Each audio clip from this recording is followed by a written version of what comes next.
Thank you, dear colleague, for your kind words, which I appreciate a lot. It is my honor and pleasure to be here, as you can imagine. I would like to thank the organizers. I would like to thank the chairpersons, and I'm wearing some trousers, and this is a difference between a live meeting and a webinar. With a webinar, you're dressed up until here. So I was happy to wear some nice trousers today. But we are not talking about trousers, but about the frozen embryo transfer cycles, and these are my disclosures. So consulting grants and research grants and speakers and so on. So with regard to the frozen embryo transfer, we are going to touch upon the definition and whether it has become a first-line treatment. We're going to talk about the synchrony, endometrium and embryo. We're going to state whether we should start immediately or not with a frozen transfer, what kind of progestogens we should use, and so on and so on. And then with regard to the outcomes of the frozen embryo transfer cycle, because apparently it is true that live birth rates, the last couple of decades, are increasing. Live birth rates are increasing steadily when talking about frozen embryo transfers, and this is probably thanks to the cycle segmentation. People have understood that both for elective reasons, for example, PGT, or non-elective reasons, such as OHSS and progesterone rise and so on, we should apply the frozen embryo transfer cycle. And this is, of course, maybe more negative for the fresh embryo transfer, because there the live birth rates are, well, experiencing a steady state procedure. And maybe this is also because of single embryo transfer policies. Probably, ladies and gentlemen, the most important reason of these increased pregnancy rates and live birth rates when talking about frozen embryo transfer is because of the vitrification. Do you remember 2009, 2010 and 11, where we were so happy with 60-65% of survival rate post-thawing? Today we are talking about 95-98% survival after thawing, thanks to the vitrification procedure. When we ask ourselves whether we should perform a frozen embryo transfer immediately after a fresh cycle, or after a freeze-all strategy, or maybe should we delay a couple of months prior to the frozen embryo transfer, let's look at the evidence. So at least one menstrual cycle or an immediate transfer. And we did some retrospective analysis in our center, frozen embryo transfer following a failed fresh and following a freeze-all strategy. And this was together with the center in Vietnam of Dr. Len. Two retrospective analyses showing very nice results, namely that clinical pregnancy rates and live birth rates turned out to be the same or even higher when performing an immediate frozen embryo transfer as compared to a delayed. And this was a systematic review and meta-analysis published very recently by the group of Anja Pinborg, stating, well, at least there is a similar outcome and even a higher outcome when performing a frozen embryo transfer cycle immediately following a fresh cycle. So telling our patients that they should rest and the ovaries should rest after a fresh transfer makes no sense anymore. We can start immediately with this strategy of FET. How can we prepare our endometrium? Well, there's of course a couple of options to prepare the cycle, namely in a natural cycle, and then we have a true or a modified natural cycle, in an artificially prepared cycle, in an ovulation induction cycle. In France, for example, a lot of stimulation or low dose FSH is given to prepare a frozen embryo transfer cycle. And there is a very elegant paper published by Shari Makkens from our group, who is establishing all this in human reproduction of a couple of years ago. When we look at large data sets and systematic reviews from Damian Gulejowski, who compared natural cycles versus artificially prepared cycles, then at the end of the day, he said there is no evidence to support the one strategy above the other, because the pregnancy rates and outcomes are completely the same. So let us have a look a bit more into detail. What about the natural cycle? And then, of course, we need to make the distinction between a true natural cycle, awaiting the LH peak, versus the HCG triggered cycle. We all know that in a natural cycle, of course, in a true natural cycle, that progesterone already starts rising prior to the LH peak. And this is important, of course, to distinguish from an HCG or modified natural cycle. So what do the data show is, well, since many, many years, the discussion is ongoing whether we should use HCG or whether we should still prefer a true natural cycle to prepare our embryo transfers or frozen embryo transfers. But here, and this was part of the PhD of Shari Makkens, who said, well, let us do this randomized trial comparing HCG versus natural cycle without any difference. But we remember the studies from Dr. Fatemi when he worked with us, who said, well, no, there is a superiority of the LH spontaneous versus HCG triggered. And when that paper was published, we adapted our strategy because, as I just told you, when we have an LH peak and when we want to transfer our frozen embryo, we should do that a bit earlier as compared with an HCG triggered cycle. And this, maybe with this new strategy taken into account, figures turned out to be exactly the same. Should we use luteal support when talking about a naturally prepared frozen embryo transfer cycle? Well, we did a retrospective analysis comparing 3 different options. A modified natural cycle, so with the use of HCG plus luteal phase support. Then we had a true natural cycle with luteal phase support, and then a true natural cycle without luteal phase support. And as you can see, although significance was not reached, 0.058, you can see that the natural cycle plus luteal phase support was the worst.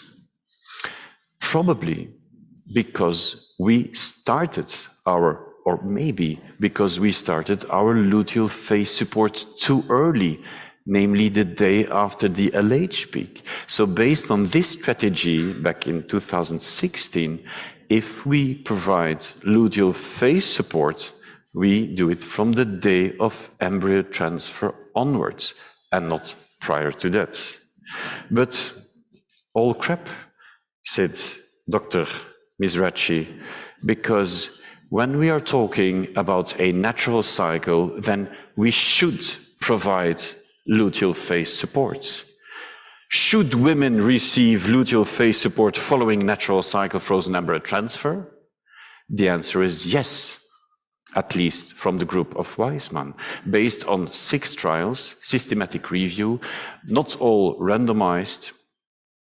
And there was a certain guy called Dr. Human Fatemi. I don't know whether you know him, but he took his pen, and it is a Mont Blanc pen, so it's not a sponsored Merck Serono pen. He took his pen and he said, please, have a look at this systematic review and meta-analysis. It is suffering from heterogeneity amongst the papers. Do you understand your title? Because you are mixing up natural cycles with natural cycles. If you already state in your title that a natural cycle deserves luteal phase support, what kind of natural cycle are we talking about? Is it a true natural cycle with a completely different endocrine profile as compared with a modified natural cycle?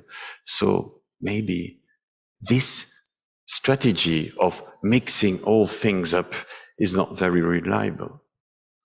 But of course, there was a reply on the reply of the comment of the paper, and Dr. Mizrachi, who I don't know personally, of course, from the group from Ariel Weissman, said, "Dear Dr. Fatimi, calm down, and we respect, of course, your commentary, and it's true, we tried to the best we could avoid for a heterogeneity from the papers. But when looking at the data, for example, the Mackens paper showing that there is no difference between HCG versus LH spontaneous at the end of the day in terms of pregnancy rates, then maybe we should not be too stressed about it."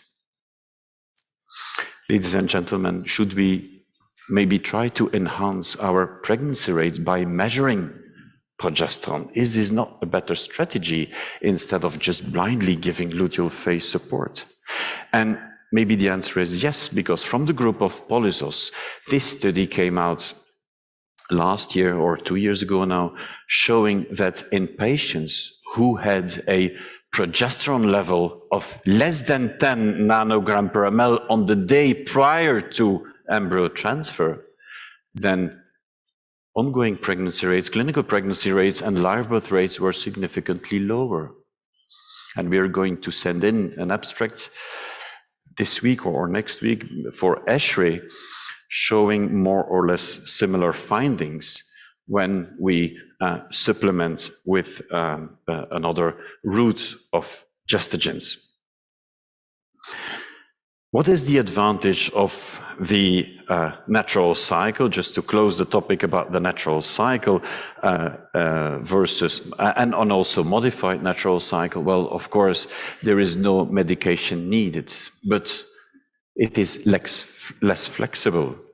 In our hands, for example, when we are doing a lot of frozen embryo transfer cycles, around between 4,000 to 6,000 frozen embryo transfer cycles per year, we, of course, are scheduling, or there is a need for scheduling our embryo transfers. And when there is less cycle control, less flexibility, this is one of the major disadvantages of a natural cycle as compared with, for example, an ovulation induction cycle, because this is also a possible strategy. What about the studies showing differences between natural cycle versus clomiphene cycles, stimulated cycles, and HRT cycles? Well, again, no statistically significant differences in pregnancy outcomes when comparing these different strategies. Let us now move to the good old HRT cycle, which is, of course, widely used all over the globe, or still widely used all over the globe. Maybe in a couple of years this will be completely different. But when looking at this classical protocol of estrogens and progestogen in an artificially prepared cycle, we can also elaborate a bit more on this. First of all, the endometrium, and I think we had already a very nice talk about the endometrium, or the importance of the endometrium. This is a huge retrospective analysis, Canadian study. 33 centers were involved in this, let's say, cohort study, registry study. And there you can see that per millimeter that you decrease in endometrial thickness, pregnancy rates will decrease as well. But again, it's all in the embryo. This is what we heard 1 hour ago. When we look at this protocol again, we also need to look at the estrogens. And the estrogens Are they important or not? Or a first question, should we measure estradiol in those artificially prepared cycles? Well, probably the answer is no, because when we are a bit stressed about very low levels, for example, of estradiol prior to the initiation of our gestagen component, then we observed in this retrospective analysis that it has no sense at all, that it makes no sense, that it has no value in terms of outcome. So low levels of estradiol on the onset of progesterone administration doesn't play a role. But we should not supplement too long. So when we start with estradiol, please do not prolong the administration of estradiol longer than 28 days prior to the embryo transfer. So this longer duration of E2 can have a deleterious effect, according to this paper from Paris, Mathilde Bourdon and Pietro Santulli.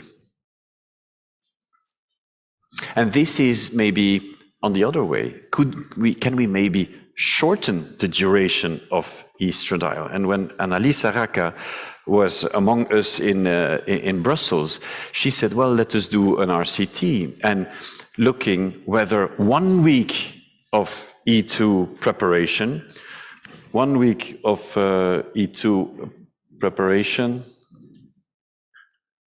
1 week of E2 preparation prior to the progesterone administration versus the classical 2 weeks of E2 preparation would have a difference. It's a small pilot study. We presented some preliminary data at ESHRE last year with very nice results. And actually, based on this strategy, now we adopted our clinical practice. So, for example, after a freeze-all strategy, patients will bleed 5-6 days following the oocyte retrieval.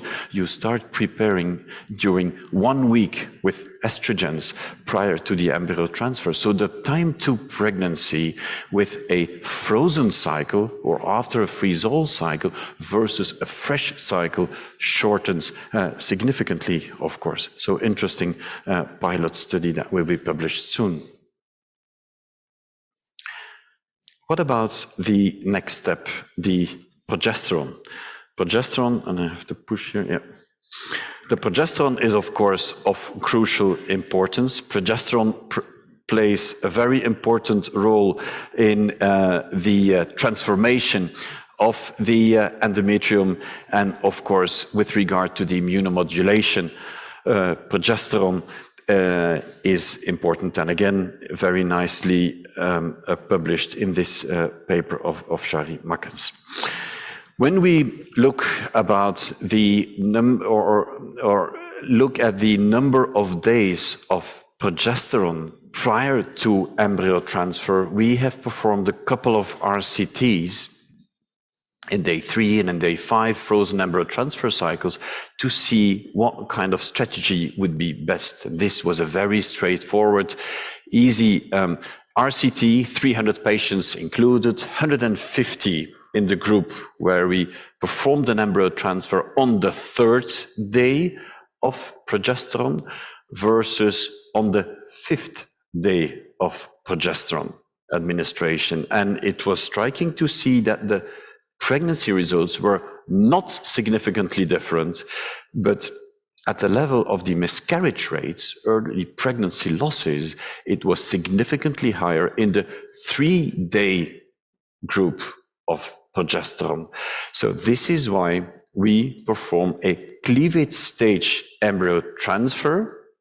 But I need to tell you that we thaw our day 3 embryos the day prior to the embryo transfer, that we perform it on the 5th day of progesterone administration. And we repeated the same study, as you can see here on the right-hand side, we repeated the same study in blastocyst stage embryo transfers.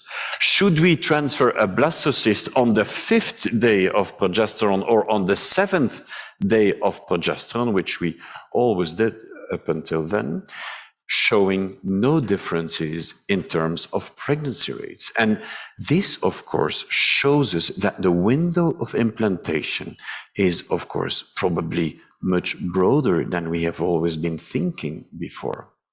But you can see that this paper was not published in Human Reproduction. No, it was rejected in Human Reproduction because the reviewer said, dear colleagues, the design of your study is not completely correct. The 7-day course of progesterone doesn't make sense. You should transfer on the 6th day of progesterone. And based on the available evidence, then we said, well, okay, let us adopt the strategy of 6 days. And we did a comparison and a retrospective analysis very recently.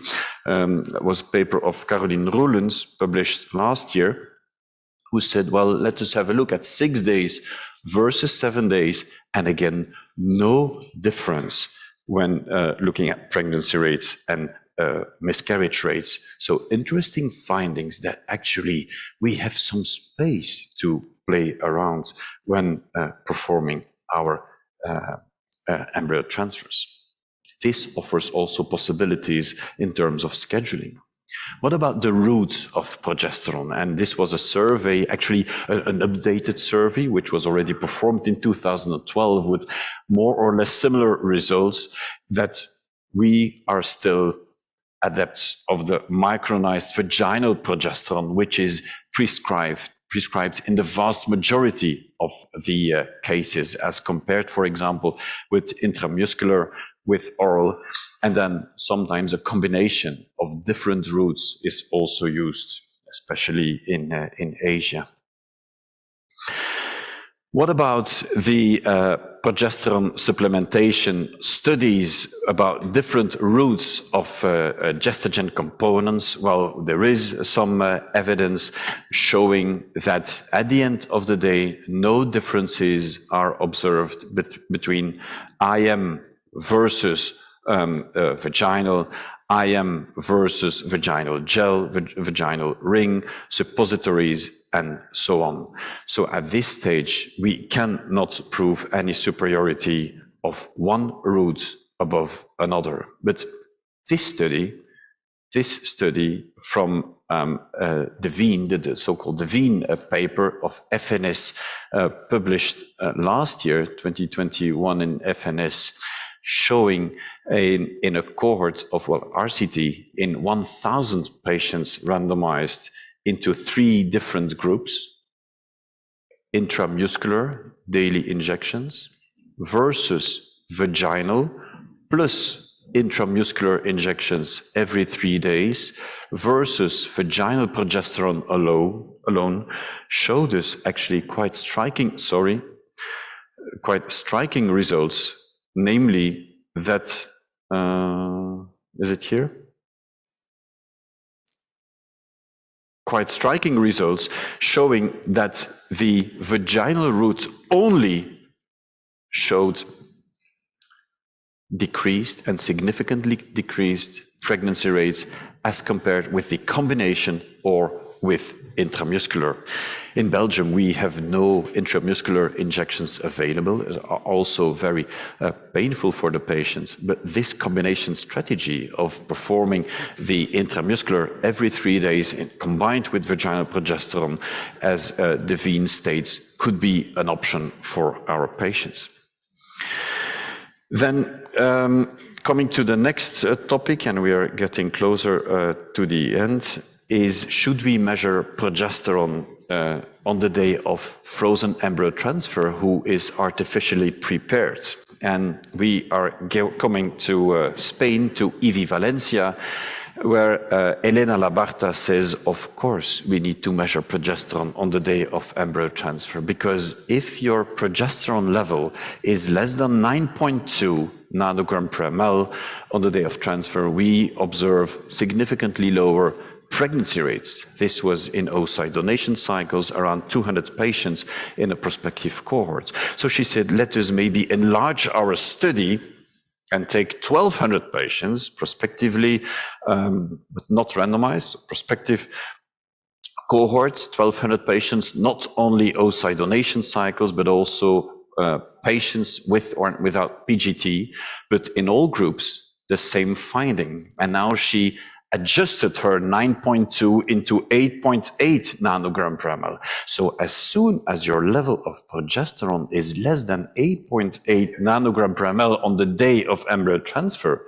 then we observe lower and significantly lower outcomes in frozen embryo transfer cycles. So what she did was, of course, a prospective study showing that when you have this occurrence of low progesterone, and she observed it in 30% of the population, then she will adjust with another route of progesterone. Well, there are several possibilities, or you can increase, she says, or you can give some subcutaneous on top of the micronized vaginal progesterone, and so on. And then she observes, and that was published last year in Fertility, Sterility 2021, but I have no slide about it, that the pregnancy rates were exactly the same, also in patients who had this low progesterone. So by adding a route of progesterone, pregnancy rates could be stabilized. But of course, up until now, there is no RCT showing the benefit of this possible rescue strategy. So to be continued. This is another interesting story coming from the group of Evie Valencia, showing that actually, ladies and gentlemen, there is no relation between the progesterone measured in the serum versus the progesterone or progesterone metabolites, such as 17-alpha hydroxyprogesterone in the endometrium. No correlation at all. Serum and endometrial. Also the ERA test showing no correlation with the serum progesterone levels. So interesting findings coming from that group. Last couple of slides. Should we add an agonist with our HRT cycles? The answer is no. The pregnancy rates will be the same when an adequate monitoring is performed. So please do not hammer our patients more with an GnRH agonist as compared with an E2 strategy alone. So no need to add any agonist. We have advantages of an HRT cycle, minimal monitoring, easy scheduling, but of course some disadvantages. There is an increased cost, inconvenience, but we should and we must talk about this, namely that based on this paper of von Versen-Heunk a couple of years ago, there is an increased rate of preeclampsia, of hypertensive disorders when having the HRT cycle as compared with a natural cycle. And this is, of course, crucial. We repeated this study of von Versen in our center, and we came to the same conclusions.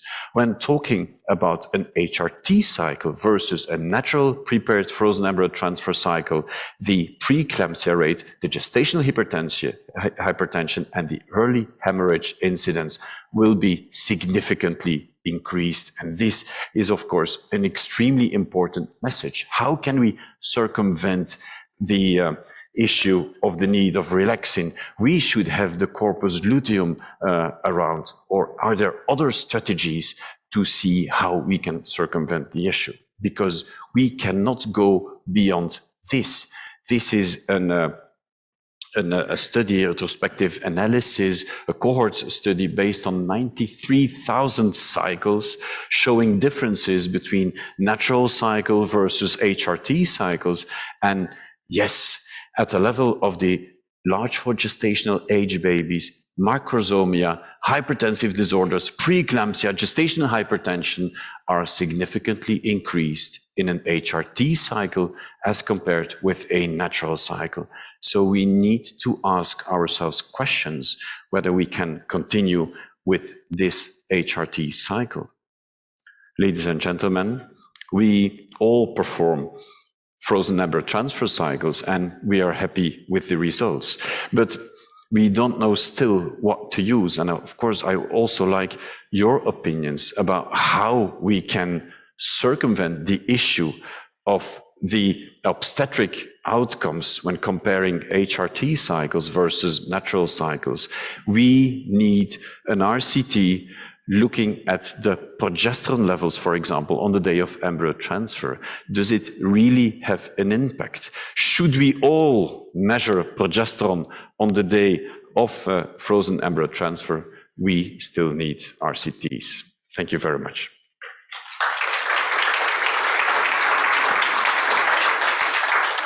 Thank you very much. I was going to say Professor De Fruy, but Professor Bloquel, for this updated information. I think it's important. In German, there is a saying, the devil is in the detail. And that's the truth in a lot of things that I have seen or you have presented. You know, over the past 3 months, we published 2 papers with over 1,000 cycles, one of them in a very good journal of RBM Online. The other one came out last week, where we demonstrate in over 1,000 cycles the superiority of a natural cycle. Why? Over HRT cycle, because the detail is important. Now, another paper which is under revision by Carol Cullen now in JARC. When you take a look at the window of implantation of a patient, and I'm going to highlight it during my presentation, the window of implantation is based on the hours of progesterone exposure. We agree on that. So what we did in a natural cycle, we took the same patient, we followed up the ovulation like we do LH rise, estradiol drop, and progesterone rise. And we have taken the same patient, and once the follicles were a certain size, we triggered with ACG, and we measured the progesterone levels. It means you have the same patient, you have the same pattern of progesterone rise, and you have the same patient with the ACG trigger. And as you would expect, the patient who is being triggered will have a much more accelerated progesterone rise. But later. Earlier, that's the problem. It means your endometrium will be advanced. It means you're exposing the patient in the same situation, a little bit less aggressive because it's a natural cycle, but you have an accelerated rise of progesterone. The paper is in JARC and the revision, hopefully in the next 6 to 8 weeks is going to be out. So the detail makes a difference. Also, the papers you have published, you see, it is important to understand, and not every patient is ovulating the same. You see the paper by Nikos Polizos where he measures the progesterone levels. A big mistake is, how do you know when this patient ovulated correctly? With a urine stick, you have 30% wrong results. You see, this detail at the end makes the difference. And then you have papers coming out of Netherlands in human reproduction, fresh versus frozen, saying fresh is better, but in frozen, in a good population, they have 8%. Unfortunately, there is a lot of nonsense being published in top journals. I'm sorry to be critical, in top journals. But I'm coming back to my own sentence. The detail makes the difference. And I think in future, we're going to have much more information on this detailed assessment of a natural cycle. Now, to go just briefly to a few questions. Why to hurry with FET cycles after OPU and not waiting for 1 or 2 cycles? It's one of the questions. Well, patients want to become pregnant yesterday. So why should we postpone a frozen embryo transfer if the organization allows it? We have, of course, in our center, we have a waiting list of around 1 to 2 months prior to embryo transfer. That's a difference. But why would you not hurry? Why can you not help the patients today instead of tomorrow? What is your opinion, and this is a very important question, on a thin endometrium? Let's say you have a patient, she has a thin endometrium. Let's say you do HRT, high dose estradiol, and you reach, let's say, 4 millimeters. And you go for a natural cycle where you have 3 millimeters, 3.5 millimeters. Which one would you prefer? Well, I sometimes see extrauterine pregnancies, and there the endometrium is even thinner, or there is no endometrium. So as long as you have a substrate of endometrium, and I think the subjective measurement, because we are talking about 1 or 2 or 1.5 millimeters, I think probably the aspect of the endometrium is more important than an actual subjective diameter. Thank you. Is there a high limit of progesterone in luteal phase? We must be very careful with that. There is this paper of Jovic that from Australia who states, well, let us be careful by hammering our patients with so much progesterone.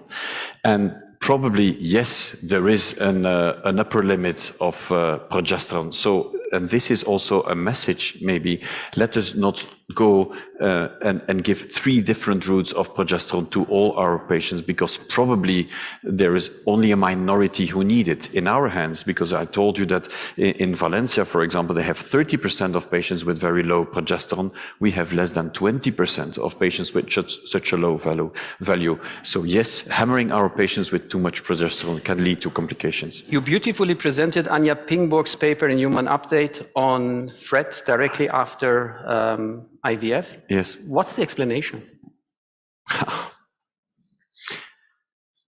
Probably the retrospective design of the studies. If we do an RCT, if we were doing an RCT, I don't think that there would be a significant difference between the 2 strategies. I cannot explain it from a physical, surgical point of view. Do you think the fact that you stimulate a patient, the fact that you create neovascularization, the fact that you have more blood supply, the fact that you create a kind of more blood supply during the stimulation, would that be possibly one of the factors?